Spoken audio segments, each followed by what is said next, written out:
Hello, welcome and good evening guys. Tech Vidyut চ্যানেলের আরেকটি নতুন ভিডিওতে তোমাদের অনেক অনেক স্বাগত জানাচ্ছি। গাইস, আজকে মূলত ভিডিওটি হবে আপকামিং মোবাইল নিয়ে, অর্থাৎ কি মোবাইল এই 15 দিনের মধ্যে আসতে চলেছে। তো সে নিয়ে মূলত আজকের ভিডিওটি থাকছে। তোমরা যারা নতুন মোবাইল নেওয়ার জন্য ব্যস্ত হয়ে পড়েছো, তারা কয়েক মিনিটের জন্য ভিডিওটিতে দেখে নাও কোন কোন মোবাইল ভবিষ্যতে অর্থাৎ 15 দিনের মধ্যে লঞ্চ হতে চলেছে। তো গাইস, আমরা বেশি দেরি করবো না, তোমরা তাড়াতাড়ি চ্যানেলটি সাবস্ক্রাইব করে ভিডিওটি লাইক ও শেয়ার করে ভিডিওটি দেখতে থাকো। আমরা প্রথমে জানবো কোন মোবাইল লঞ্চ হতে চলেছে, মোবাইলটির মেন ফিচার্স কী রয়েছে এবং দাম কত হতে পারে।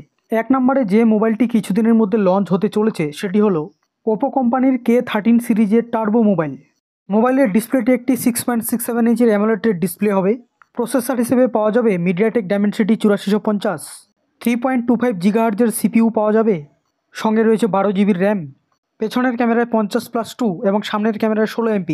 ব্যাটারিতে রয়েছে 7000 mAh এবং 80 ওয়াটের টার্বো পাওয়ার চার্জিং। মোবাইলটি একটি 5G ব্র্যান্ডের হতে চলেছে এবং কালার্স খুব সুন্দর সুন্দর কালার্স আসতে চলেছে। মোবাইলের ক্যামেরা ডিজাইনটিও খুব সুন্দরভাবে করেছে।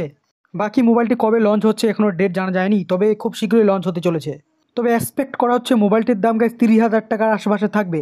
মোবাইলটি লঞ্চ হওয়ার 2-4 দিন আগেই আমি ফুল ভিডিও নিয়ে আসবো এই চ্যানেলে, অর্থাৎ মোবাইলটি নেওয়া লস হবে কি লাভ হবে তাই নিয়ে কথা বলবো। 2 নম্বর আপকামিং লঞ্চিং মোবাইলটি নিয়ে। 2 নম্বর মোবাইলটি হলো গাইস ভিভো V60। এই মোবাইলটি আর কিছুদিনের মধ্যে লঞ্চ হচ্ছে। মোবাইলটির লঞ্চিং ডেট প্রকাশ হয়ে গিয়েছে। তোমাদের আর কিছুক্ষণ পর মোবাইলটির লঞ্চিং ডেট বলছি। তার আগে মোবাইলটির মেন ফিচার্স কী রয়েছে সেটি জেনে নেওয়া যাক। রয়েছে 6.67 ইঞ্চির অ্যামোলেড ডিসপ্লে। ডিসপ্লেটি কার্ভ ডিসপ্লে ব্যবহার করা হয়নি। পেছনের ক্যামেরা রয়েছে 50+50 MP এবং সামনের ক্যামেরাতেও রয়েছে 50 MP।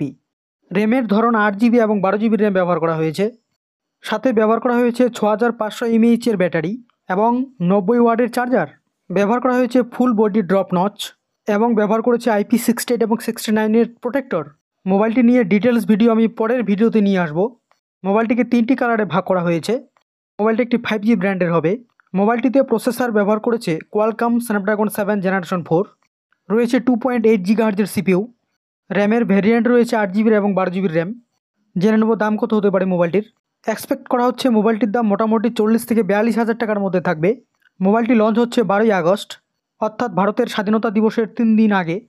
তোমরা মোবাইলটির জন্য রেডি হয়ে থাকো, আমিও ডিটেলস ভিডিও নিয়ে আসবো এরপরের ভিডিওতে। এবার আলোচনা করব 3 নম্বর মোবাইলটি নিয়ে, যেটি কিছুদিনের মধ্যেই লঞ্চ হতে চলেছে। 3 নম্বর মোবাইলটি গাইস যেটি আলোচনা করব সেটি হলো ইনফিনিক্স GT30। মোবাইলটি একটি 5G ব্র্যান্ডের মোবাইল। জানা গিয়েছে আর কিছুদিনের মধ্যে মোবাইলটি লঞ্চ হচ্ছে বাজারে, অর্থাৎ কিছুদিনের মধ্যে লঞ্চ হবে। আমরা জেনে নিই মেন ফিচার্স কী হতে চলেছে মোবাইলটির। মোবাইলটির ব্যাক প্যানেলে 3টি কাস্টমাইজেবল LED লাইট স্ট্রিপ রয়েছে, যেগুলি সাদা আলোতে জ্বলজ্বল করবে। যেমনটি তোমরা ভিডিওটিতে দেখতে পাচ্ছ ঠিক তেমনইভাবেই জ্বলজ্বল করবে। GT30+ মোবাইলটিতে আরও ভালোভাবে গেমিং চলবে, সেইভাবেই মোবাইলটি তৈরি করা হয়েছে। এই মোবাইলটি GT30 Pro মোবাইলটির সংস্করণ। মোবাইলটিতে সম্ভবত মিডিয়াটেক ডায়মেনসিটি 7400 প্রসেসর ব্যবহার করেছে বা করবে। ফোনটিতে র্যাম হিসেবে 8 GB র্যাম রয়েছে। বাকি স্পেসিফিকেশনস 30 Pro মোবাইলটির মতোই। আশা করা হচ্ছে GT30 5G+ মোবাইলটির দাম 26,000 টাকার মধ্যে থাকবে। মোবাইলটির লঞ্চিং ডেট কবে এখনও ঘোষণা করা হয়নি। লঞ্চিং ডেট ঘোষণা করলে এখানকার প্রত্যেকটি মোবাইল আমি ফুল ভিডিও নিয়ে আসবো তোমাদের সামনে। আপাতত আজকে এ পর্যন্তই। ভিডিওটি তোমাদের কেমন লাগলো? ভালো লাগলে লাইক শেয়ার কমেন্ট অবশ্যই করো এবং বন্ধুদের সঙ্গে অবশ্যই শেয়ার করো। অন্তত মোবাইল তুমি না নিলেও তোমার যে বন্ধুটি মোবাইল নিতে চাইছে তার কাছে অবশ্যই তুমি ভিডিওটি শেয়ার করো। দেখা হচ্ছে পরের কোনো টেক প্রোডাক্ট নিয়ে চলছে আলোচনাতে। ততক্ষণে tata, bye bye, take care, জয় হিন্দ এবং ভারত মাতা কি জয়।